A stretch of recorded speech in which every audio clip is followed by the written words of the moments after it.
Shalom Elohim, haleluya, puji nama Tuhan. Semangat pagi Bapak Ibu Saudara yang dikasihi Tuhan kita, Yesus Kristus. Jumpa lagi bersama saya Pendeta Samuel Mabuntu dalam Renungan Pagi ke 2480 hari. Renungan pagi ini mengudara. Puji Tuhan. Bapak Ibu Saudara yang dikasihi Tuhan, sebelum kita membaca, mendengarkan, dan merenungkan firman Tuhan hari ini, mari kita berdoa, minta pimpinan Roh Kudus. Kita berdoa. Bapa di surga, berbicaralah kepada kami semua. Pakai firman Tuhan ini untuk menegur kami, menasihati kami, meneguhkan iman percaya kami, dan memberkati kami semua. Di dalam nama Tuhan Yesus yang adalah firman Allah yang hidup, kami berdoa. Amin. Haleluya. Bapak Ibu Saudara yang dikasihi Tuhan, bersama dengan saya kita akan belajar Alkitab dari kitab Kejadian sampai kitab Wahyu. Mari buka Alkitab kita. Injil Lukas pasal 20 ayat 9 sampai ayat 19. Di bawah perikop perumpamaan tentang penggarap-penggarap kebun anggur. Demikian firman Tuhan. Lalu Yesus mengatakan perumpamaan ini kepada orang banyak. Seorang membuka kebun anggur.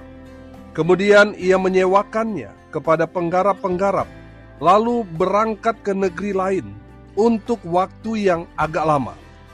Dan ketika sudah tiba musimnya, ia menyuruh seorang hamba kepada penggarap-penggarap itu, supaya mereka menyerahkan sebagian dari hasil kebun anggur itu kepadanya. Tetapi penggarap-penggarap itu memukul hamba itu dan menyuruhnya pulang dengan tangan hampa. Sesudah itu ia menyuruh seorang hamba yang lain, tetapi hamba itu juga dipukul dan dipermalukan oleh mereka, lalu disuruh pulang dengan tangan hampa. Selanjutnya ia menyuruh hamba yang ketiga, tetapi orang itu juga dilukai oleh mereka, lalu dilemparkan keluar kebun itu. Maka kata tuan kebun anggur itu, apakah yang harus kuperbuat? Aku akan menyuruh anakku yang kekasih. Tentu mereka segani. Tetapi ketika penggarap-penggarap itu melihat anaknya itu, mereka berunding, katanya, ia adalah ahli waris. Mari kita bunuh dia, supaya warisan ini menjadi milik kita. Lalu mereka melemparkan dia keluar kebun anggur itu dan membunuhnya. Sekarang apa yang akan dilakukan oleh tuan kebun anggur itu dengan mereka? Ia akan datang dan membinasakan penggarap-penggarap itu dan mempercayakan kebun anggur itu kepada orang-orang lain. Mendengar itu mereka berkata, sekali-kali jangan. Tetapi Yesus memandang mereka dan berkata, jika demikian apakah arti nas ini? Batu yang dibuang oleh tukang-tukang bangunan telah menjadi batu penjuru. Barang siapa jatuh ke atas batu itu, ia akan hancur. Dan barang siapa ditimpa batu itu, ia akan remuk. Lalu ahli-ahli Taurat dan imam-imam kepala berusaha menangkap dia pada saat itu juga, sebab mereka tahu bahwa merekalah yang dimaksudkannya dengan perumpamaan itu. Tetapi mereka takut kepada orang banyak. Amin, firman Tuhan. Haleluya.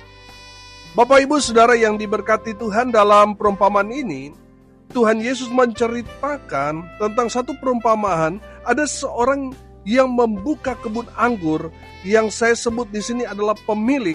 Ini adalah gambaran sang pemilik hidup, yaitu Tuhan. Amin. Saudara, yang kedua, penggarap. Penggarap di sini diartikan pekerja atau petani kebun anggur. Saudara yang dikasihi Tuhan, ini adalah gambaran orang-orang yang bekerja di ladang Tuhan, seperti imam-imam kepala, orang-orang Farisi, orang-orang Saduki, ahli-ahli Taurat, gembala, kalau dalam konteks sekarang pendeta dan lain sebagainya. Itu adalah penggarap atau pekerja di kebun anggur. Yang ketiga, saudara, hamba. Hamba ini diartikan di sini para nabi yang diutus kepada penggarap-penggarap, kepada umat Tuhan, tetapi mereka dibunuh oleh penggarap kebun anggur. Saudara yang dikasihi Tuhan, yang keempat di sini kita belajar, di sana ada anak. Saudara, anak ini adalah gambaran Yesus Kristus sendiri. Dia adalah anak Allah yang maha tinggi, yang datang, yang dikirim, yang diutus untuk menyampaikan pesan kepada penggarap-penggarap itu, tetapi penggarap-penggarap itu menangkap dia dan membunuh anak yang dikirim oleh pemilik kebun anggur itu. Saudara yang dikasihi Tuhan, perhatikan bahwa si pemilik itu mengutus hamba-hambanya atau para nabi, rasul, hamba-hamba Tuhan kepada penggarap-penggarap, kepada umat Tuhan. Tujuannya untuk mengingatkan mereka, para penggarap umat Tuhan, untuk mengembalikan hak dari pemilik kebun. Tetapi mereka semua tidak mengindahkannya. Justru mereka menganiaya hamba-hamba yang dikirim kepada mereka.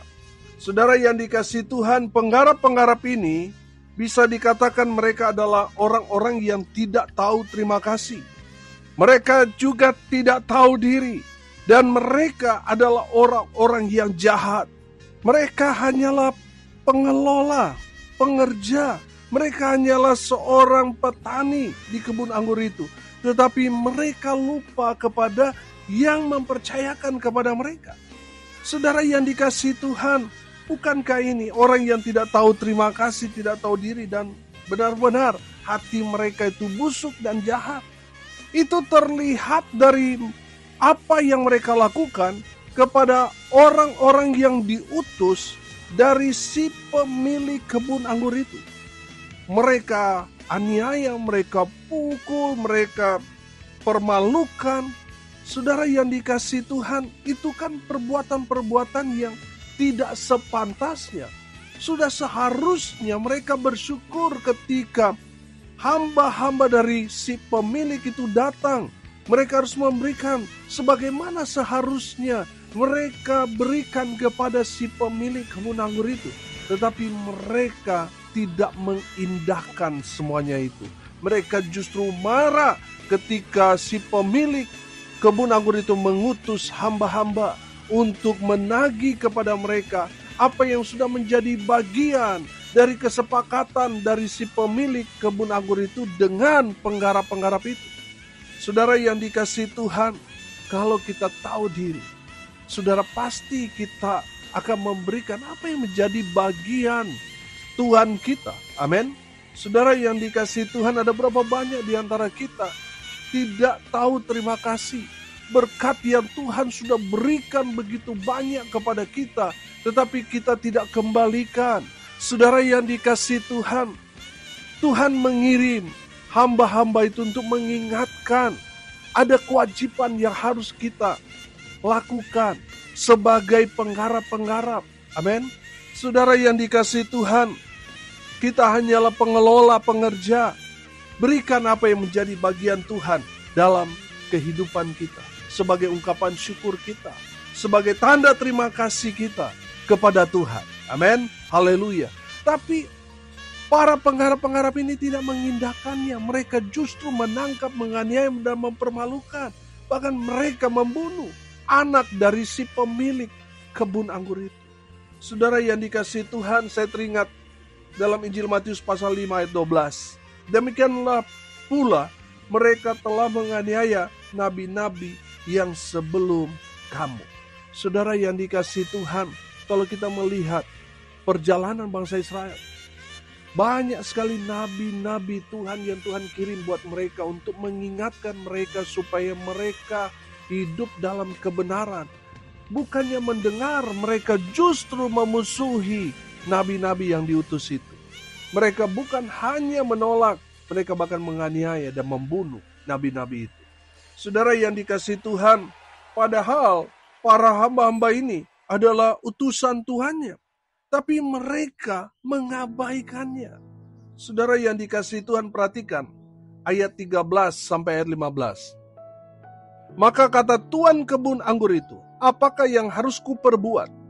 Aku akan menyuruh anakku yang kekasih, Tentu iya mereka segani. Tetapi ketika penggarap-penggarap itu melihat anaknya itu, mereka berunding katanya, ia adalah ahli waris. Mari kita bunuh dia, supaya warisan ini menjadi milik kita. Lalu mereka melemparkan dia keluar kebun anggur itu dan membunuhnya. Sekarang apa yang akan dilakukan oleh tuan kebun anggur itu dengan mereka? Saudara yang dikasihi Tuhan, karena semua hamba-hamba yang diutus itu tidak bawa apa-apa kepada si pemilik kebun itu. Kemudian si pemilik kebun itu mengutus anaknya dengan harapan para penggarap kebun anggur itu memberikan sebagian hasil kebun anggur. Tapi yang terjadi, kejadian yang sangat tragis. Anak yang diutus itu justru dibunuh oleh penggarap-penggarap itu. Persis cerita ini seperti yang dialami Tuhan Yesus. Tuhan Yesus datang kepada ciptaannya, tapi ciptaannya tidak mengenalnya. Mereka ciptaannya justru menyalibkan dan membunuh Yesus. Bapak Ibu Saudara yang dikasihi Tuhan, persis dengan perumpamaan yang Tuhan Yesus sampaikan kepada orang banyak pada saat itu. Saudara perhatikan ayat 15 dan ayat 16. Lalu mereka melemparkan dia keluar kebun anggur itu dan membunuhnya. Sekarang, apa yang akan dilakukan oleh tuan kebun anggur itu dengan mereka? Ia akan datang dan membinasakan penggarap-penggarap itu dan mempercayakan kebun anggur itu kepada orang-orang lain. Mendengar itu mereka berkata, sekali-kali jangan. Bapak Ibu Saudara, apa yang dilakukan Tuhan kepada mereka yang membunuh anaknya? Mereka akan dibinasakan. Mereka akan dihancurkan. Bapak Ibu Saudara yang dikasihi Tuhan, dengar ini baik-baik. Jangan pernah menolak hamba Tuhan yang menegur kita. Hamba Tuhan yang mengingatkan kita, saudara. Jangan pernah menolak, membenci, apalagi menganiaya mereka. Jangan. Karena mereka utusan Tuhan. Kalau saudara sudah diingatkan, saudara tolak. Saudara, saya banyak kali melihat banyak sekali peristiwa yang tidak masuk di akal terjadi kepada orang-orang yang menolak. Saudara yang dikasihi Tuhan, jangan pernah menolak teguran hamba Tuhan. Amin. Haleluya. Saudara yang dikasihi Tuhan, kalau kita ditegur, itu berarti kita ada di jalan yang gak benar nih. Lalu kita melalui hamba Tuhan, kita ditegur supaya kita kembali ke jalan Tuhan yang benar. Amin. Tapi kebanyakan kita karena gengsi, karena kesombongan kita, bukannya sadar, bukannya bertobat, malah kita lawan pendeta itu. Pendeta yang sudah tegur kita, malah kita musuhi. Saudara yang dikasihi Tuhan, itu pernah terjadi dalam pelayanan. Dan saya melihat saudara, orang yang melakukan itu kepada hamba Tuhan, tragis saudara. Bapak Ibu Saudara, saya tidak mau menceritakan lebih dalam saudara, karena itu kejadian yang sangat-sangat tragis. Kita maju saja ayat 17. Tetapi Yesus memandang mereka dan berkata, jika demikian, apakah arti nas ini? Batu yang dibuang oleh tukang-tukang bangunan telah menjadi batu penjuru. Haleluya. Saudara, Tuhan Yesus diibaratkan di sini batu penjuru itu yang dibuang, yang tadinya ditolak. Saudara yang dikasihi Tuhan, pada akhirnya Tuhan Yesus yang adalah batu penjuru itulah yang menentukan, amin, yang menentukan seseorang selamat atau tidak. Haleluya. Bapak Ibu Saudara yang dikasihi Tuhan, dari kebenaran firman Tuhan ini kita belajar. Yang pertama, dengarkan hamba-hamba Tuhan yang Tuhan utus di tengah-tengah kita. Dengarkan gembala, pendeta saudara, dengarkan mereka. Kalau mereka menegur kita, itulah cara Tuhan menegur saudara, supaya saudara berjalan di jalan yang benar. Amin. Kalau pendeta saudara menegur saudara, itu bukan karena dia tidak suka atau dia benci kepada saudara, karena dia mengasihi saudara. Amin. Bapak Ibu Saudara, dengarkan mereka. Mereka adalah orang-orang yang diutus Tuhan. Jangan bertindak seperti penggarap-penggarap ini.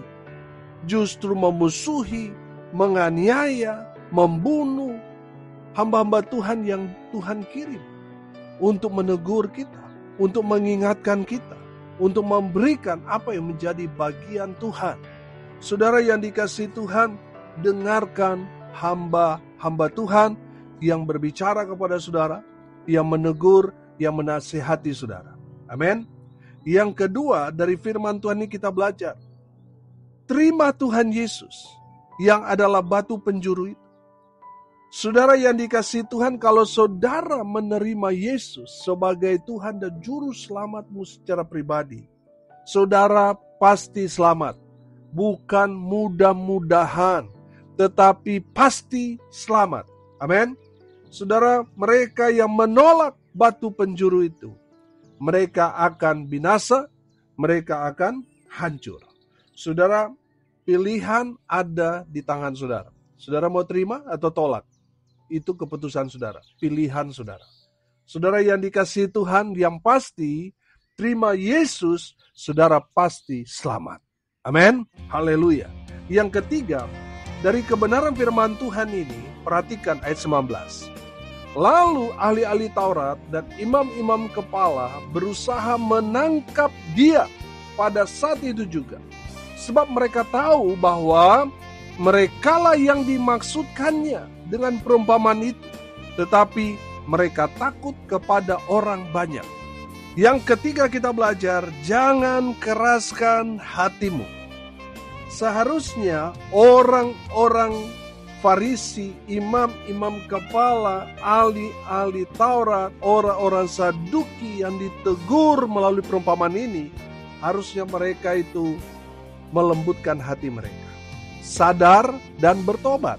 Tetapi apa yang mereka lakukan? Mereka tidak bertobat. Mereka karena apa? Gengsi dan sombongnya, mereka berusaha menangkap dia. Tapi mereka ada rasa takut juga. Rasa takut pada orang banyak, bukan rasa takut kepada Tuhan.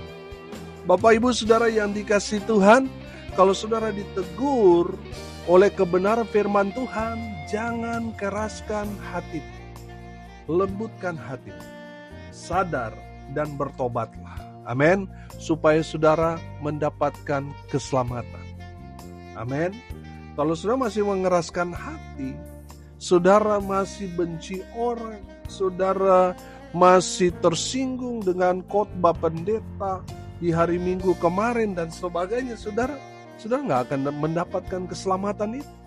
Saudara yang dikasihi Tuhan, bertobat. Amin. Sadar. Kalau saudara ditegur itu berarti saudara salah. Nggak usah gengsi, nggak usah sombong, rendahkan hatimu. Amin. Sadar, bertobatlah, maka Tuhan akan menerima saudara apa adanya dan memulihkan keadaan saudara. Amin. Haleluya. Hari ini kita belajar saudara dari perumpamaan tentang penggarap-penggarap kebun anggur ini. Dengarkan hamba-hamba Tuhan yang Tuhan utus di tengah-tengah kita. Jangan benci mereka, jangan tolak mereka, jangan abaikan semua nasihat, semua teguran. Terima. Amin. Yang kedua, terima Yesus. Terima Tuhan Yesus sebagai batu penjuru yang menentukan hidup kita selamat atau tidak. Kalau saudara tidak menerima Yesus, saudara tidak akan diselamatkan. Makanya keselamatan itu hanya ada pada Yesus. Di luar Yesus tidak ada keselamatan. Saudara yang dikasihi Tuhan, kalau saudara mau mendapatkan keselamatan itu, saudara harus menerima Yesus. Biarlah Tuhan Yesus masuk dalam hidup dan mengubah hidup saudara. Haleluya. Yang ketiga, jangan keraskan hatimu. Sadar dan bertobatlah. Supaya apa? Tuhan mengampuni kita, memulihkan dan menyelamatkan kita. Amin. Mari kita berdoa. Terima kasih Bapa di surga atas kebenaran firman yang sangat memberkati kami. Berkati semua pendengar dimanapun mereka berada. Tuhan memberkati hidup mereka. Rumah tangga mereka diberkati. Usaha, pekerjaan, pelayanan mereka dibuat beruntung, berhasil dalam segala hal. Mereka yang sakit Tuhan sembuhkan. Mereka yang lemah Tuhan kuatkan. Tuhan hibur mereka yang berduka cita. Dan biarlah berkat Tuhan dari surga turun memenuhi semua pendengar. Bapak Ibu Saudara yang dikasihi Tuhan, arahkanlah hatimu kepada Tuhan dan terimalah berkat dari Tuhan Yesus. Tuhan memberkati engkau dan melindungi engkau. Tuhan menyinari engkau dengan wajah-Nya dan memberi engkau kasih karunia. Tuhan menghadapkan wajah-Nya kepadamu dan memberi engkau damai sejahtera. Di dalam nama Tuhan Yesus, sumber segala berkat. Bapak Ibu Saudara yang percaya, diberkati Tuhan, katakan amin. Puji Tuhan. Bapak Ibu Saudara yang dikasihi Tuhan, kalau saudara merasa diberkati melalui renungan pagi ini, bagikan juga kepada saudara-saudara yang lain supaya mereka juga diberkati, karena untuk itulah kita dipanggil, untuk jadi berkat. Haleluya. Saudara yang dikasihi Tuhan, tidak terasa bulan Juni nanti kita akan berulang tahun yang ke-7 tahun renungan pagi ini mengudara. Puji Tuhan. Kita akan buat seperti biasa, ada aksi sosial, dan juga kita akan buat ibadah syukur KKR. Saudara yang dikasihi Tuhan, dukung terus pelayanan ini supaya tetap eksis mengudara. Dan saudara yang mau mensupport pelayanan ini lewat doa, daya, dan dana, saudara bisa menabur ke rekening Bank Mandiri di nomor rekening 14503 6719476 atas nama saya sendiri. Karena kalau itu bukan nama saya, Samuel Abraham Alfred, itu berarti bukan rekening saya, berarti itu penipuan. Bapak Ibu Saudara yang dikasihi Tuhan, saudara yang mau datang, mau informasi dan konfirmasi, saudara bisa WA Japri saya di 081 337 491 360. Bapak Ibu Saudara yang dikasihi Tuhan, salam kasih dari Bali. Saya Pendeta Samuel Mabuntu. Sampai jumpa besok pagi. Tuhan Yesus memberkati kita semua. Haleluya.